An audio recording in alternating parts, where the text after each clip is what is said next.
Continuamos entonces con el siguiente aspecto, que sería el de definir la visión y los objetivos del proyecto. En los dos pasos anteriores nos enfocamos en obtener y revisar los insumos que necesitamos para el acta del proyecto.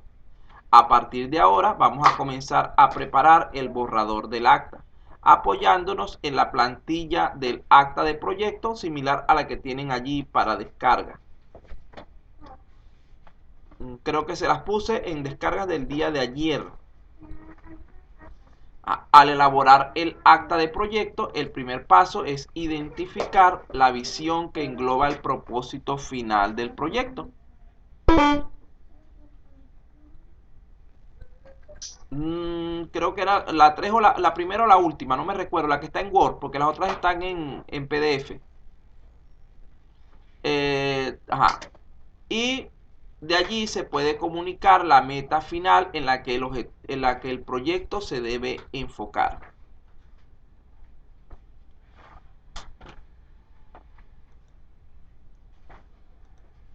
En cuanto a esto, seguidamente hay que definir entre 3 y 5 objetivos en promedio, para lo cual es recomendable seguir el criterio SMART. Es muy usado en muchos elementos de lo que sería esta guía PMBOK en su versión 6. Es decir, los objetivos deben ser específicos, medibles, alcanzables, realistas y basados en el tiempo, lo que implica tener una fecha tope para su realización. Si no se cumplen estos criterios, realmente es muy poco probable que esos objetivos puedan ser aprovechables para nuestro proyecto, ya que es alta la probabilidad de que nos lleven más bien a conflictos. Una vez que tengamos la visión y los objetivos, podemos pasar a determinar lo que es el alcance, en donde se describe cómo la forma de trabajo del negocio será alterada con la entrega del proyecto, es decir, qué cambios vamos a generar una vez que el proyecto esté en funcionamiento.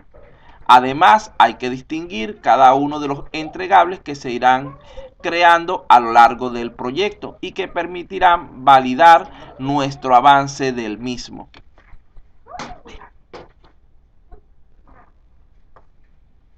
Hazlo afuera. Con esto completamos las secciones de propósito del proyecto, de descripción y de entregables, así como las de requerimientos de alto nivel y de objetivos de la plantilla de acta de constitución del proyecto o del Project Charter, como decíamos ayer en inglés. Entonces vean que con los elementos que se están indicando en este momento ya estamos completando varias secciones de lo que es nuestra plantilla del acta de constitución del proyecto.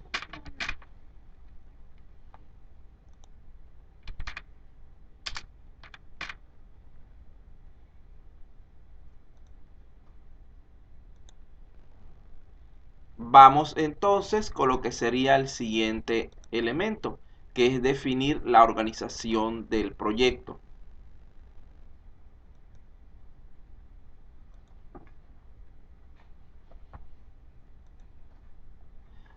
Después de hacer lo anterior, debemos definir cómo será la estructura.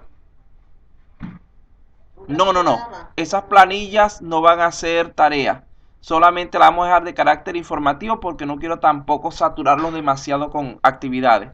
Yo estoy seleccionando digamos que por el momento las más específicas. Son solamente las que yo le indique, las que no, que se las dé, es como para que las tengan y las guarden para uso futuro. Inclusive probablemente si ven conmigo la segunda parte, lo más probable es que le va a tocar llenar varias de las que no llenaron ahora.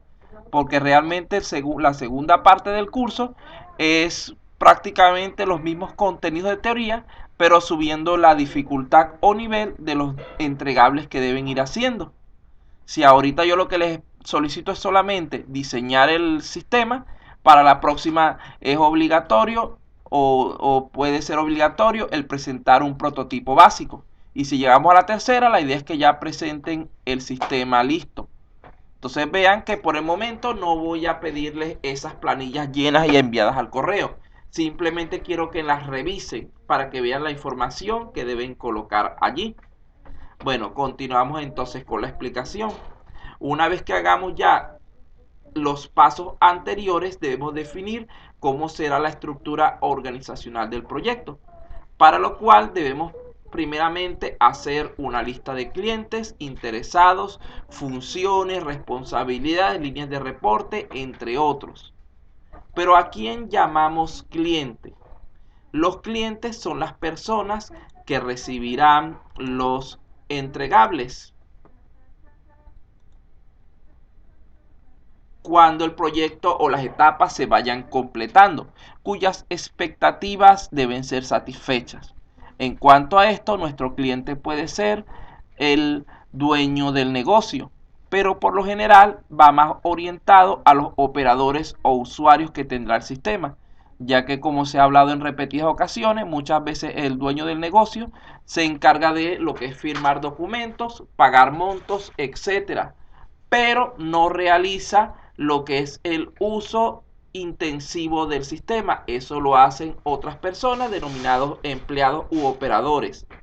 Y estos son los que deberían también validar nuestro trabajo que estamos haciendo respecto al proyecto.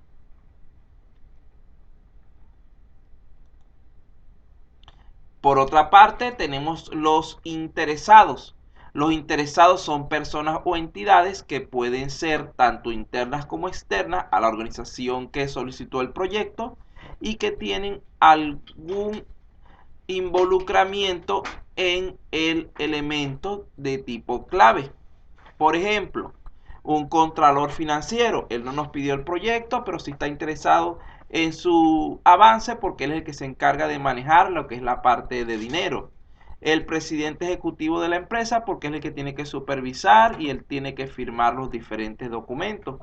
Las entidades reguladoras del gobierno, bien sea impuestos, bien sea derecho de autor, etcétera. Una unidad interna de la organización que no opere el sistema, pero que deba suministrar información.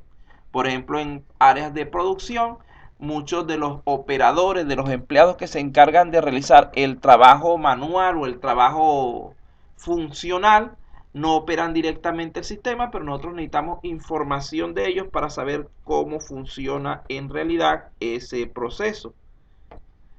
Tenemos los grupos ambientalistas, externos, los sindicatos, las asociaciones de la comunidad, etcétera. Cualquier otro que pueda darnos problemas si no lo tomamos en cuenta. Porque si por ejemplo no tomamos en cuenta a los ambientalistas y entonces resulta ser que empiezan a dar problemas con ciertos procesos, sobre todo cuando son industriales, a decir que están dañando el medio ambiente, que no sé qué, nada más porque no los tomamos en cuenta. Igualmente los sindicatos de que vamos a, no, que ese proyecto va a reducir la cantidad de trabajadores y yo tengo que defender a mis trabajadores. Lo que pasa es que no le pasamos su comisión, pero ya esos son asuntos afuera. Entonces hay que buscar que desde un principio tengamos acuerdos con todos para evitarnos este tipo de situaciones inconvenientes. De todas maneras, como preguntó el compañero, cuando hay una tarea, yo le digo, mira, esto me lo van a hacer con tareas, como tarea, perdón. Vamos a continuar ahora con lo que es la parte de los roles. Dentro de lo que es el proyecto existen varios roles internos. Por ejemplo, aquí tenemos algunos indicados que ya ustedes los conocen, que son aquellos recursos que colocamos en nuestro diagrama de Gantt. Tenemos, por ejemplo, desarrolladores o programadores, tenemos arquitectos, tenemos analistas de negocio, tenemos el líder del proyecto, tenemos diseñadores, tenemos los testers o personas de prueba, etcétera. Aquí solamente están planteando la imagen algunos. Además de esto, hay otros que son de tipo involucrado y que hay que tomar en cuenta. Por ejemplo, está el patrocinador del negocio, es decir, el cliente. El comité de dirección del proyecto, es decir, los que nos supervisan. Ahí entraría también un comité de calidad. El gerente del proyecto. Y todos los demás que ya acabamos de nombrar. Para completar esto, para definir estos roles y responsabilidades podemos utilizar diversas plantillas.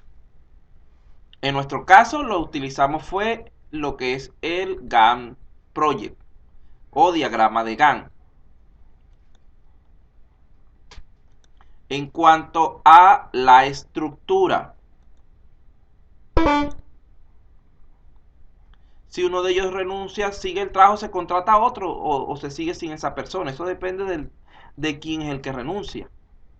Se supone que, por ejemplo, si me está hablando de renuncia de los miembros del equipo de desarrollo, porque si me está hablando de renuncia entre el cliente o el equipo de desarrollo, si el cliente se echa para atrás después que hay un contrato, él tiene que cumplir con lo que son los costos, ya quedan ustedes de la parte del trabajo que ustedes han hecho. Si son ustedes tienen que cumplir con una multa, una penalización